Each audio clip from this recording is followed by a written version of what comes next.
नमस्कार, स्वागत है आपका बिहारी न्यूज में। मैं रतन सेन भारती। आज हम बात करेंगे कोरोना वायरस को लेकर। हवा से कोरोना वायरस फैलने को लेकर डरे नहीं, डॉक्टर की सुने और खुद का ध्यान रखें। कोरोना वायरस की दूसरी लहर पूरी दुनिया में अपना कहर बरपा रही है। वहीं इससे बचने के उपायों पर भी खासा काम हो रहा है। इसको लेकर पूरी दुनिया में रिसर्च हो रही है। हाल ही में मेडिकल जर्नल द लैंसेट ने अपनी स्टडी में बताया है कि हवा के जरिए भी कोरोना वायरस फैल रहा है। इस स्टडी के पब्लिश होने के बाद से लोगों में भय का माहौल बना हुआ है, लेकिन इससे डरने की जरूरत नहीं है, बल्कि हमें सावधान होने की जरूरत है। पिछले साल जब कोरोना को हवा के माध्यम से फैलने की बात कही गई थी तो विश्व स्वास्थ्य संगठन समेत कई संस्थानों ने इसे मानने से इनकार कर दिया था।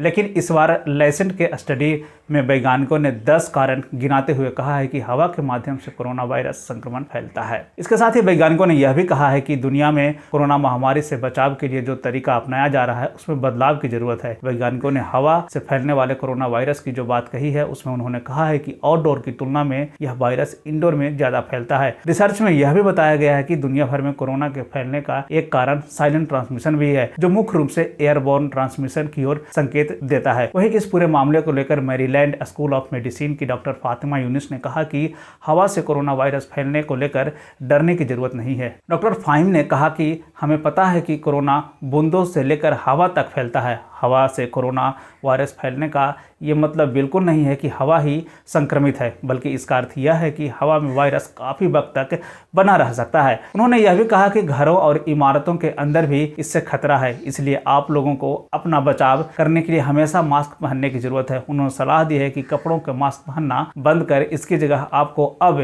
N95 या फिर KN95 मास्क पहनना चाहिए। उन्होंने यह भी कहा कि इंडोर में मास्क की क्वालिटी और फिटिंग का भी आपको ध्यान दें। अगर संक्रमित व्यक्ति के साथ रहते हैं तो हाई क्वालिटी की पीपी किट पहने। डॉक्टर फाहिम ने बताया कि सबसे पहले इन्फेक्शन होने पर खुद को 14 दिन के लिए अलग रख लें। इस दौरान अलग कमरे में रहें, अलग बाथरूम का इस्तेमाल करें और अपने बर्तन को अलग रखें। या फिर आपके पास एक ही कमरा है तो मोटे पर्दे की स्क्रीन के बीच में दीवार खड़ी करें, उसके पीछे रहें। अगर बाथरूम एक है तो जाने से पहले फेस मास्क पहने और इस्तेमाल के बाद पूरा सरफेस साफ कर दें। उन्होंने यह भी दावा किया कि घर पर रहने से 80 से 90% लोग ठीक हो सकते हैं। हो सके तो रोज तापमान, सांस की गति, पल्स और बीपी को भी मापते रहें। उन्होंने कहा कि 60 से 65 साल के लोगों को हाई बीपी, मोटापा, मधुमेह के कारण कोरोना होने की संभावना ज्यादा होती है।